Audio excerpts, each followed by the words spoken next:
previous video, I shared that I started learning photography. So in this video, I will share 3 things you need to know in learning photography.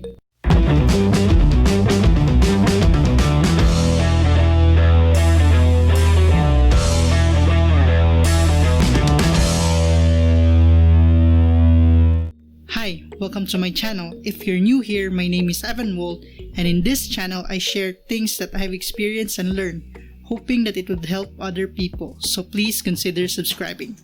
If you're someone who already knows how to use a camera or a professional photographer, this video might not be for you. However, if you have someone in your family or a friend that doesn't know how to use one, this is for them. Before we proceed, I would just like to give a shout out to Christopher Managaytay, John Marco Solano, Clint Arcel Shason, Neil Luod, Jason Stanio, and Keen Adrian Asignar. If you want to be part of our next video shoutout, please leave a comment down below. Okay, it seems that you're still here. You can get the camera so you can follow along. So let's get started. In this beginner's tutorial, you only need to learn 3 things. Yes, you heard it right, only 3. Master these 3 things and you can use any camera anywhere, anytime. To start, the first thing we'll talk about is shutter speed. Shutter speed is responsible on how fast your camera will take the photo. The faster the shutter speed, the sharper your image would be. While the slower the shutter speed, the more motion blur you'll get in your image. By the way, you can see these settings in your camera as a fraction format.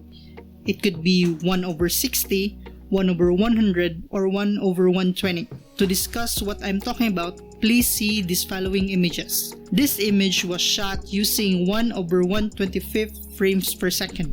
As you can see, the area in focus is sharp, while this next image is not. This was shot in a windy environment. Next is aperture. Your camera lens has small blades that opens and closes, which controls how much light comes into the camera sensor. The settings that controls this is aperture. Aperture or f-stop is how open your camera lens is in taking an image to let in light. You might have heard this from some photographers saying that the smaller the number, the greater the value.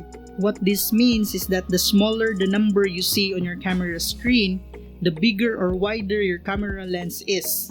You can see this in your camera screen as f followed by the number value, or for example is f3.5. This setting is also the one that is adjusted in order to get that shallow depth of field, or what they call bokeh effect. For general use, you use the higher f-stop value or the smaller f value in your camera settings in taking image for individual person or portraits, and use lower f-stop, which is higher f value on your camera settings, in getting group pictures and landscapes to get the details in all areas of your image sharp.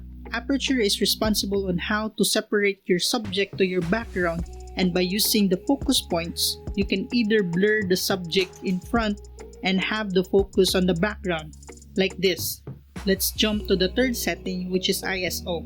ISO is how sensitive your camera sensor is to light. This is also an option of your camera to generate artificial light for your image. The lower the ISO, the less light it registers or it generates for your image, and the higher ISO, the more sensitive your camera sensor is to light, making your image more brighter.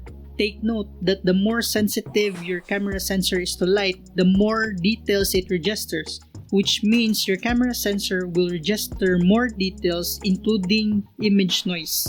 So as a general rule, you set your ISO as low as possible in order to avoid having a noisy or grainy image. See these following images for an example.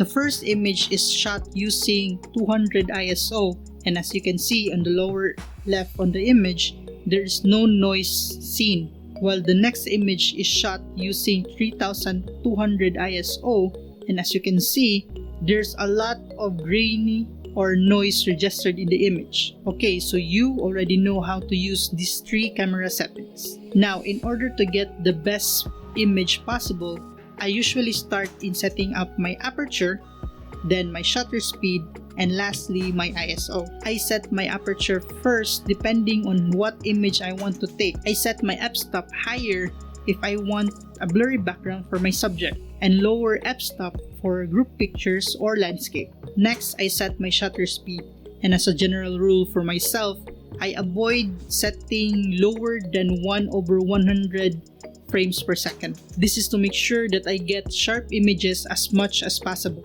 By the way, if you want to take images with motion blur, you will set your shutter speed lower. You might need to use a tripod whenever you shot in low shutter speed. This is because even the slightest movement of the camera can make big changes to your image. And lastly, I set my ISO to the lowest value possible. Remember, it is best to use as much natural light as possible to get sharp and clean image. You usually use the higher ISO whenever you shoot in low light.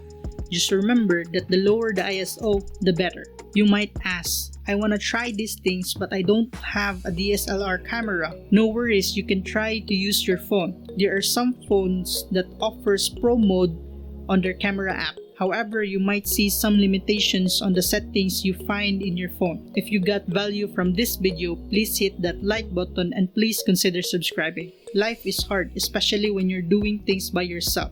So let's help each other out by spreading the positive vibe. Remember, it never hurts to learn a thing or two. Thank you for watching. Till next time, live inspired.